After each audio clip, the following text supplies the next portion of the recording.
सोचिए, एक आदमी जिसकी रगों में वही खून दौड़ता है जिसने कभी पूरे हिंदुस्तान की रियासतों को आकार दिया, जिसकी विरासत में सिर्फ महल और जमीनें नहीं बल्कि इतिहास की कहानियां भी दर्ज हैं। वो आदमी जो बचपन से नवाब कहलाता आया, जिसकी झलक में रॉयल्टी झलकती है, मगर आज वही आदमी अपनी ही विरासत के दरवाजे पर दस्तक दे रहा है, मगर अंदर से कोई दरवाजा नहीं खुल रहा। जी हाँ, ये कहानी है सैफ अली खान की, बॉलीवुड के उस सितारे की जिसने बड़े पर्दे पर राजाओं की तरह जीना सिखाया, मगर असल जिंदगी में आज वो अपने ही महल के लिए अदालत के सामने खड़ा है।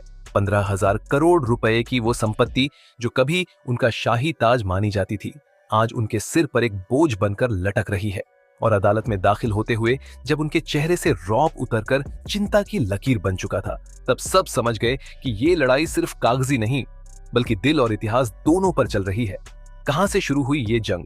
क्यों जिस प्रॉपर्टी को लोग पटौदी हाउस कहकर सलाम करते थे, उसी पर सवाल खड़े हो गए?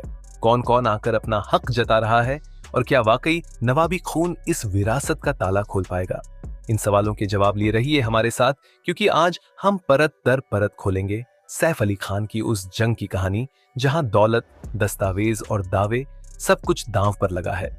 सोचिए, एक ऐसा आदमी जिसने अपनी पूरी जिंदगी फिल्मों में शाही किरदार निभाए, जिसकी पहचान ही नवाबियत रही, जिसके लहजे में भी खानदानी रौब था, वो अचानक एक दिन अदालत के सामने खड़ा है, सिर झुकाकर, आंखों में तनाव और चेहरे पर वो घबराहट जो किसी आम इंसान की नहीं बल्कि उस इंसान की होती है जिसके पांवों के नीचे की जमीन खिसक रही हो।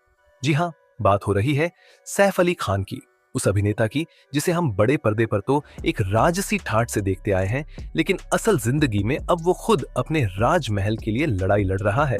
और ये लड़ाई कोई मामूली नहीं बल्कि 15,000 करोड़ रुपए की प्रॉपर्टी को लेकर है। एक ऐसी दौलत जो 3 पीढ़ियों से चलती आ रही थी, लेकिन अब उस पर कोर्ट की मुहर लग चुकी है। जब मीडिया में यह खबर आई कि सैफ अली खान की आलीशान पुश्तैनी संपत्ति, जिसमें पटौदी पैलेस, भोपाल स्टेट, दिल्ली, मुंबई, हैदराबाद और लंदन तक की प्रॉपर्टी शामिल है, को अदालत ने legal dispute and state claims के तहत कब्जे में ले लिया है, तो पूरे देश में एक भूचाल सा आ गया। ये सिर्फ एक खानदानी घर की जब्ती नहीं थी, ये एक पूरी विरासत पर सवाल था।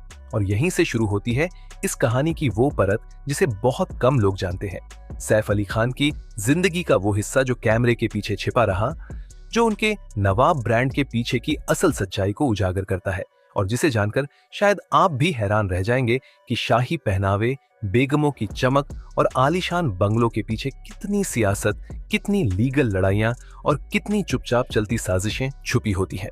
असल में ये विवाद तब शुरू हुआ जब सैफ के दादा इफ्तिखार अली खान पटौदी, जो कि भोपाल की रियासत से ताल्लुक रखते थे, कि संपत्तियों को लेकर उनके निधन के बाद कोई स्पष्ट वसीयत सामने नहीं आई। चूंकि रियासत का विलय 1949 में भारत सरकार में हो चुका था, इसलिए भोपाल स्टेट के कुछ हिस्से और दिल्ली के करीब 200 एकड़ जमीन पर भारत सरकार ने हिस्टोरिकल सॉवरेन प्रॉपर्टी का दावा ठोक दिया और केस अदालत में चला गया। वहीं दूसरी तरफ सैफ की मां शर्मिला टैगोर और बहनें सब दिल्ली हाईकोर्ट में दावा कर रही थीं कि ये प्रॉपर्टी सैफ की है और वो अपने बेटे के नाम पर उसे संरक्षित रखना चाहती है। मामला इतना उलझ गया कि कोर्ट ने बीच का रास्ता निकालते हुए कहा कि जब तक ये साबित नहीं होता कि इन संपत्तियों की असली मालिकाना हक सैफ अली खान के पास है, तब तक इन संपत्तियों को सील किया जाए और किसी भी प्रकार की बिक्री, ट्रांसफर या लीज पर रोक लगाई जाए। लेकिन यहाँ बात सिर्फ कानूनी दस्तावेजों की नहीं थी। असली बवंडर तब उठा जब एक पुराने पारिवारिक सेवक ने दावा किया कि इफ्तिखार अली खान की आखिरी वसीयत उनके पास है, जिसमें सैफ के नाम पर किसी भी प्रकार की सीधी संपत्ति ट्रांसफर नहीं की गई है, बल्कि यह संपत्ति एक पारिवारिक ट्रस्ट के तहत आने वाली थी, जिसे सालों पहले बंद कर दिया गया था। इस खुलासे के बाद अदालत ने तुरंत फैसला सुनाया कि जब तक दस्तावेजों की जांच पूरी नहीं हो जाती, पूरी संपत्ति को कोर्ट की निगरानी में ले लिया जाए। इस आदेश के बाद सैफ अली खान को मुंबई के बांद्रा स्थित अपने बंगले से लेकर पटौदी पैलेस तक की तमाम चल अचल संपत्तियों की डिटेल कोर्ट में जमा करनी पड़ी। वहीं मीडिया में ये अफवाहें भी उड़ी कि सैफ को उन प्रॉपर्टीज से निकाले जाने की नोटिस भी दी गई है। हालांकि उनकी लीगल टीम ने इसका खंडन किया, लेकिन सूत्रों का कहना था कि कुछ जमीनों पर सरकार की तरफ से रिक्लेमेशन नोटिस जारी हो चुके हैं। और सबसे बड़ा झटका तब लगा जब सैफ की इंटरनेशनल प्रॉपर्टी जो यूके और यूएई में है, उन्हें भी लेकर ईडी और इनकम टैक्स डिपार्टमेंट ने विदेशी निवेश की जांच शुरू कर दी। कहा गया कि कुछ जमीनें ऐसी थीं जिनकी खरीदारी पीईपी नियमों के तहत रिपोर्ट नहीं की गई थी, क्योंकि सैफ एक पॉलिटिकली एक्सपोज्ड पर्सन है और उनकी रॉयल हिस्ट्री उन्हें उस श्रेणी में डालती है। अब सवाल ये उठता है कि क्या सैफ अली खान वाकई इस 15,000 करोड़ की विरासत के हकदार हैं? क्या सिर्फ नवाब के खून से बहती रगों में शाही पहचान उन्हें उस प्रॉपर्टी का वारिस बनाती है, या फिर कानून अब विरासत की भी अपनी परिभाषा गढ़ रहा है? और इस सवाल का जवाब खोजने के लिए हमें अब सैफ अली खान की निजी जिंदगी के उस पहलू में झांकना होगा जहां से ये लड़ाई शुरू हुई। उनकी शिक्षा, उनके शुरुआती कदम, उनके फिल्मी संघर्ष और वो समय जब सैफ सिर्फ एक नवाब का बेटा नहीं बल्कि एक अभिनेता बनना चाहता था। और यही सब हम जानेंगे अगले पार्ट में, क्योंकि इस कहानी का असली खेल अब शुरू होता है। जब पहली बार ये खबर बाहर आई कि सैफ अली खान की विरासत में मिली 15,000 करोड़ की प्रॉपर्टी पर कोर्ट ने अस्थायी रूप से रोक लगा दी है, तो न सिर्फ बॉलीवुड बल्कि पूरे देश में हलचल मच गई। लेकिन कहानी सिर्फ यहीं तक सीमित नहीं थी, क्योंकि सच्चाई इससे कहीं ज्यादा उलझी और चौंकाने वाली थी। असल खेल अब शुरू हुआ जब सैफ और उनके परिवार को एक के बाद एक लीगल नोटिस मिलने लगे, कुछ पुराने मामलों से जुड़े हुए और कुछ नए दावेदारों की ओर से जो अचानक सामने आने लगे। इन दावेदारों में से कुछ दूर के रिश्तेदार थे जो दशकों से खानदान से कोई लेना देना नहीं रखते थे।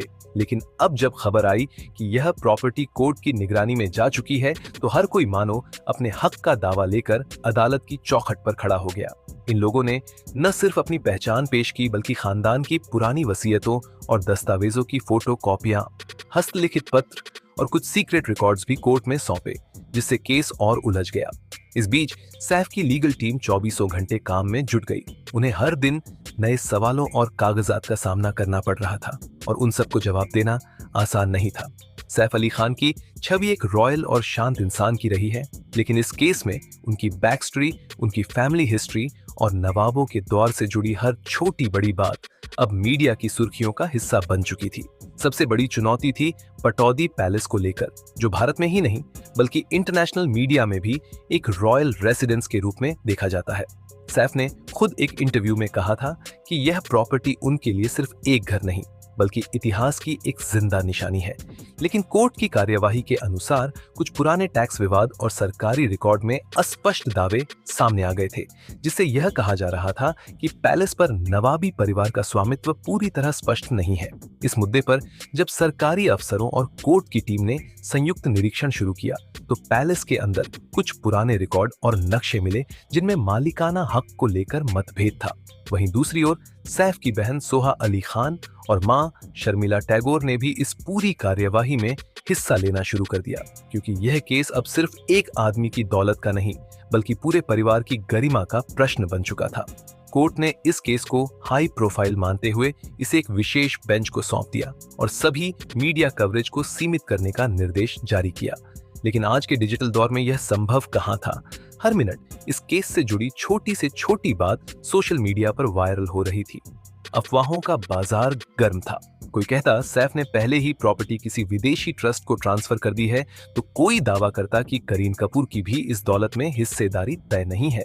इतने में एक और बड़ा मोड़ तब आया जब एक अनजान महिला कोर्ट में सामने आई और उसने दावा किया कि वो सैफ के दादा की दूसरी पत्नी की पोती है और उसे भी इस प्रॉपर्टी में हिस्सा मिलना चाहिए। इस दावे ने पूरे केस को एक नया ही मोड़ दे दिया, क्योंकि अब कोर्ट को पटौदी खानदान की तीसरी पीढ़ी तक की हर फैमिली लाइन और उनके कनेक्शन को देखना पड़ रहा था। सैफ की लीगल टीम ने तुरंत इस महिला की पहचान, दस्तावेज और पृष्ठभूमि की जांच के लिए एक विशेष जांच एजेंसी को नियुक्त किया और यह बात कोर्ट में भी रखी गई कि कहीं ये पूरी योजना किसी बाहरी राजनीतिक ताकत द्वारा तो संचालित नहीं हो रही। इसी दौरान सैफ ने पहली बार मीडिया से कोई सीधा बयान नहीं दिया, लेकिन उनके सोशल मीडिया अकाउंट से एक भावुक पोस्ट सामने आई जिसमें उन्होंने लिखा कि कोर्ट जो भी फैसला देगा मैं उसे मानूंगा, लेकिन मेरी परवरिश ने मुझे सिखाया है कि इज्जत खरीदी नहीं जाती, कमाई जाती है और मैं अपने पूर्वजों की दी गई इज्जत को बचाने के लिए आखिरी दम तक लड़ूंगा। इस पोस्ट ने जैसे पूरे माहौल में एक भावनात्मक लहर फैला दी। फैंस से लेकर मीडिया तक हर कोई सैफ के समर्थन में खड़ा होता नजर आने लगा। लेकिन कोर्ट की प्रक्रिया किसी भावना से नहीं, सबूतों और कानून से चलती है। इस दौरान कोर्ट ने पटौदी पैलेस सहित अन्य 7 संपत्तियों की अस्थायी कुर्की का आदेश दिया ताकि इन पर कोई बिक्री या ट्रांसफर ना हो सके जब तक केस की सुनवाई पूरी नहीं होती। इसके बाद देश के सबसे बड़े टैक्स कंसल्टेंट्स और प्रॉपर्टी लॉ एक्सपर्ट्स को बुलाकर केस के वित्तीय पक्ष पर भी विचार किया गया। रिपोर्ट्स के अनुसार यह पूरी संपत्ति, जिसमें दिल्ली, भोपाल, हरियाणा, मुंबई और विदेशों की प्रॉपर्टी शामिल है, कि कुल वैल्यूएशन लगभग 14,800 करोड़ से लेकर 15,300,000 करोड़ रुपए तक आंकी गई थी। इतने में अगर कोर्ट का अंतिम निर्णय सैफ के खिलाफ आता तो यह बॉलीवुड इतिहास का सबसे बड़ा प्रॉपर्टी लॉस बन सकता था। और अब इस संघर्ष और सस्पेंस से भरे केस की कहानी तीसरे और अंतिम पार्ट की ओर बढ़ रही है, जहां या तो सैफ अली खान अपना साम्राज्य बचाएंगे या एक ऐतिहासिक विरासत कानून की किताबों में दफन हो जाएगी। सैफ अली खान की 15,000 करोड़ रुपए की संपत्ति पर चल रहे इस विवाद का तीसरा और अंतिम अध्याय एक ऐसे मोड़ पर आता है जहां अदालत की हर पेशी, हर गवाही और हर दस्तावेज एक पहेली बनकर सामने आता है। सालों से चली आ रही लड़ाई में अब ऐसा समय आ गया था जब सच और झूठ की महीन रेखा टूटने लगी थी। एक ओर सारा अली खान और इब्राहिम अली खान की ओर से दावा किया जा रहा था कि ये विरासत उनका हक है, वहीं दूसरी ओर अमृता सिंह का नाम भी उस वसीयत में शामिल होने की अटकलों में बार बार आ रहा था। लेकिन असली चौंकाने वाला खुलासा तब हुआ जब कोर्ट में एक पुरानी वसीयत सामने लाई गई, जो सैफ के नाना और पटौदी परिवार की संपत्ति की बंटवारे की मूल जड़ थी। इस वसीयत में कुछ ऐसे नाम दर्ज थे जो पहले कभी सार्वजनिक रूप से सामने नहीं आए थे, जिनमें एक नाम था एक बेहद करीबी पारिवारिक मित्र का, जिसे सैफ ने अपनी लाइफ में कई बार बड़े भाई की तरह माना था और कहा जाता है कि उन्होंने ही सैफ को फाइनेंशियल गाइडेंस दी थी। इसी शख्स के नाम पर रखी गई कुछ संपत्तियों को लेकर कोर्ट में गंभीर सवाल उठे। क्या ये ट्रस्ट के नाम पर फर्जी तरीके से ट्रांसफर की गई थी या वाकई ये एक लॉन्ग टर्म इन्वेस्टमेंट स्ट्रैटेजी थी? इसके साथ ही मीडिया में जो सबसे बड़ा मुद्दा उछला वो था सैफ अली खान की वसीयत में करीना कपूर का नाम। क्या वाकई सैफ ने अपनी दूसरी पत्नी करीना को अपनी संपत्ति से दूर रखा या फिर सारी प्रॉपर्टी उनके बच्चों के नाम कर दी गई थी? कोर्ट में दाखिल एक निजी ईमेल ने सबको चौंका दिया।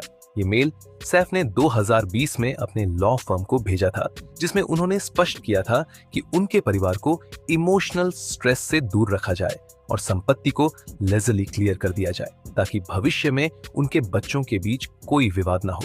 लेकिन इसी मेल के जवाब में लॉ फर्म ने सैफ को जो राय दी थी उसमें यह कहा गया था कि ट्रस्ट आधारित व्यवस्था ज्यादा सुरक्षित होगी, जिससे इंडियन और इंटरनेशनल लॉ दोनों को कंप्लाई किया जा सके। अब इस पूरी बहस में एक और ट्विस्ट तब आया जब विदेश में सैफ की संपत्तियों, खासतौर पर दुबई और लंदन के फ्लैट्स के मालिकाना हक को लेकर अंतर्राष्ट्रीय बैंकिंग रेगुलेशंस भी कोर्ट में रखे गए। कुछ संपत्तियां ऐसी थीं जो ऑफशोर होल्डिंग के जरिए ली गई थी, मतलब भारत के कानूनों में उनका खुलासा नहीं हुआ था। इससे इनकम टैक्स डिपार्टमेंट की एंट्री भी हो गई और ये केस केवल फैमिली डिस्प्यूट नहीं, एक हाई प्रोफाइल फाइनेंशियल केस बन गया। वहीं कोर्ट ने यह भी पूछा कि जो 15,000 करोड़ की संपत्ति बताई जा रही है, क्या वो वाकई इतनी ही है या इसमें बढ़ा चढ़ाकर बातें की जा रही हैं? इसके लिए स्वतंत्र ऑडिट कंपनी को नियुक्त किया गया और रिपोर्ट में सामने आया कि सैफ अली खान की कुल घोषित और अनुमानित संपत्ति मिलाकर वाकई 14,76,550 करोड़ रुपए की है, जिसमें पैतृक जायदाद, विदेशी properties, mutual funds, share market investments और फिल्म प्रोडक्शन कंपनी की हिस्सेदारी शामिल है। इस रिपोर्ट के सामने आने के बाद सभी पक्षों को तगड़ा झटका लगा, क्योंकि अब उन्हें अपनी अपनी दावेदारी की कानूनी वैधता भी साबित करनी थी। इसी बीच एक और भावनात्मक क्षण सामने आया जब सैफ अली खान की मां शर्मिला टैगोर ने कोर्ट में एक बयान दिया। उन्होंने कहा कि सैफ भले ही अब इस दुनिया में नहीं है, लेकिन उनका सपना था कि उनके बच्चे एक दूसरे से जुड़े और विरासत से ज्यादा रिश्तों को समझे। उनकी यह अपील सुनकर कोर्ट में मौजूद हर शख्स की आंखें नम हो गईं। वहीं कोर्ट ने भी इस बात को समझते हुए फैसला सुरक्षित रख लिया ताकि किसी भी तरह की जल्दबाजी से संपत्ति के असली हकदारों को नुकसान न पहुंचे। जैसे जैसे ये केस अपने अंजाम की ओर बढ़ा, देश भर की मीडिया की निगाहें कोर्ट रूम पर टिकी रहीं। हर कोई जानना चाहता था कि आखिर इस 15,000 करोड़ की दौलत का मालिक कौन होगा और क्या सैफ अली खान की विरासत एक परिवार को जोड़ पाएगी या फिर हमेशा के लिए उन्हें तोड़ देगी। सैफ अली खान की 15,000 करोड़ रुपए की संपत्ति पर चल रहा ये मामला सिर्फ पैसों या जमीन जायदाद का नहीं था।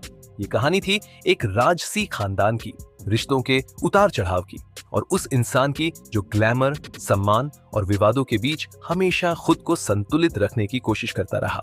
इस केस ने एक बार फिर ये साबित कर दिया कि जितनी बड़ी विरासत होती है उतनी ही जटिल होती है उससे जुड़ी जिम्मेदारियां। शर्मिला टैगोर की कोर्ट में कही वो एक लाइन आज भी कानों में गूंजती है, संपत्ति का बंटवारा आसान हो सकता है, लेकिन परिवार अगर बंट गया तो कोई वसीयत उसे फिर से नहीं जोड़ सकती। सैफ की इस विरासत की लड़ाई ने हमें ये सिखाया कि असली अमीरी पैसों में नहीं, रिश्तों में होती है।